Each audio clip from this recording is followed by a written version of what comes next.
Assalamualaikum warahmatullahi wabarakatuh. Perkenalkan, nama saya Ijen Hidayat. NIM PO 51702101. Tingkat 1A, jurusan Sarjana Terapan Promosi Kesehatan Poltekkes Kemenkes Bengkulu. Di sini saya akan menjelaskan kepemimpinan militeristik. Pengertian kepemimpinan militeristik adalah tipe pemimpin yang memiliki disiplin tinggi dan biasanya menyukai hal-hal yang formal, menerapkan sistem komando dalam mengerahkan bawahannya untuk melakukan perintah, menggunakan pangkat dan jabatan dan mempengaruhi bawahannya untuk bertindak. Ciri kepemimpinan militeristas. Yang pertama, lebih banyak menggunakan sistem pemerintah, komando, kertas, dan sangat otoriter, kaku, dan seringkali kurang bijaksana. Yang kedua, menghendaki kepatuhan mutlak dari bawahannya. Yang ketiga, tidak menghendaki saran, usul, sugesti, dan kritikan dari bawahannya. Yang keempat, sangat menyenangi formalitas, upacara-upacara, ritual, dan tanda-tanda kebesaran yang berlebihan. Yang kelima, menuntut adanya disiplin yang keras dan kaku dari bawahannya. Ada pula faktor mempengaruhi kepemimpinan militeristik. Yang pertama itu kecerdasan. Yang kedua, kematangan dan kelulusan sosial. Yang ketiga, motivasi dan dalam dorongan prestasi. Yang keempat, hubungan manusia. Perilaku kepemimpinan militeristik. A. Mempraktikkan komunikasi satu arah, one way trap of the community. B. Itu pengawasan kepada anak buah ketat. C. Saran pertimbangan pendapat dari bawahan bersifat tertutup. Ada pula sikap militeristik menghadapi bawahannya. Pertama itu mementingkan tugas dibandingkan pendekatan kemanusiaan. Yang kedua, memaksa, mengancam, menghukum atau mengintimidasi kepada apik buah. Yang ketiga, serba instruksi dan pemerintah. Yang keempat, kaku dalam pergaulan terutama kepada anak buah. 5. Mencari perhatian keatasan atau kalau ia memimpin tingkat ini dan menengah. 6. Itu lebih banyak kritik daripada memuji bawahannya. Ada juga definisi kepemimpinan militeristik. Yang pertama, seni.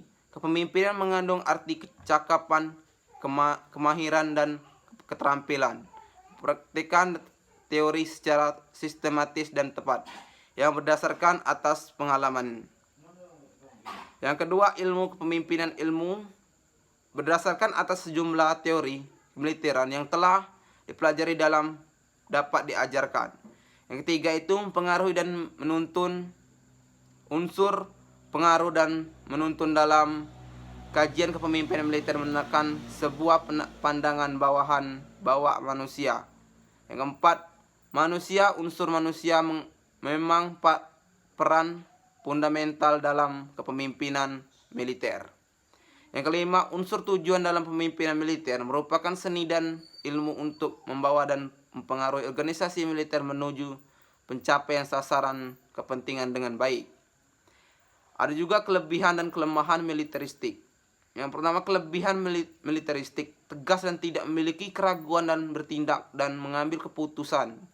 Bawahannya akan memiliki disiplin yang tinggi. Bawahannya akan merasa aman dan terlindungi. Hanya ada satu garis komando, sehingga jelas wewenang dan tanggung jawab. Keputusan mudah diambil, adanya kejelasan peran tanggung jawab masing-masing dan tingkat konsekuensi yang tinggi. Kelemahan militeristik. Bawahannya anggota tidak memiliki hak dan kontribusi apapun. Dalam pengambilan keputusan terlalu kaku dan formal. Kurang menghadapi pendapat anggota-anggota. Hanya bisa berpendapat jika diminta pendapatan dan serta terlalu bergantung pada atasan. Suasana cenderung kaku karena lingkungnya yang formal. Pemimpin sukar dalam memerintah kritikan dan saran dan bawahan. Bawahan akan merasa tertekan dan tidak nyaman karena banyak aturan sifat keras dan pemimpin. Kesimpulan, kepemimpinan militeristik adalah yang sama dengan tipe otoriter yang mana dari kepemimpinan ini bawahannya dan berhak menyampaikan saran, pendapat, dan kritik. Dalam kepemimpinan seorang, pemimpin menganggap dirinya adalah segala-galanya yang memiliki kekuasaan dan kewenangan atas anak buah sesuai dengan kehendaknya. Kepemimpinan ini lebih diidentik dengan sistem satu orang yang berkuasa, yang berhak menentukan kebijakan, berhak dalam mengambil keputusan terhadap suatu permasalahan dalam organisasi. Kepemimpinan ini hanya dibatasi dengan undang-undang saja. Terima kasih, itulah yang dapat saya jelaskan. Assalamualaikum warahmatullahi wabarakatuh.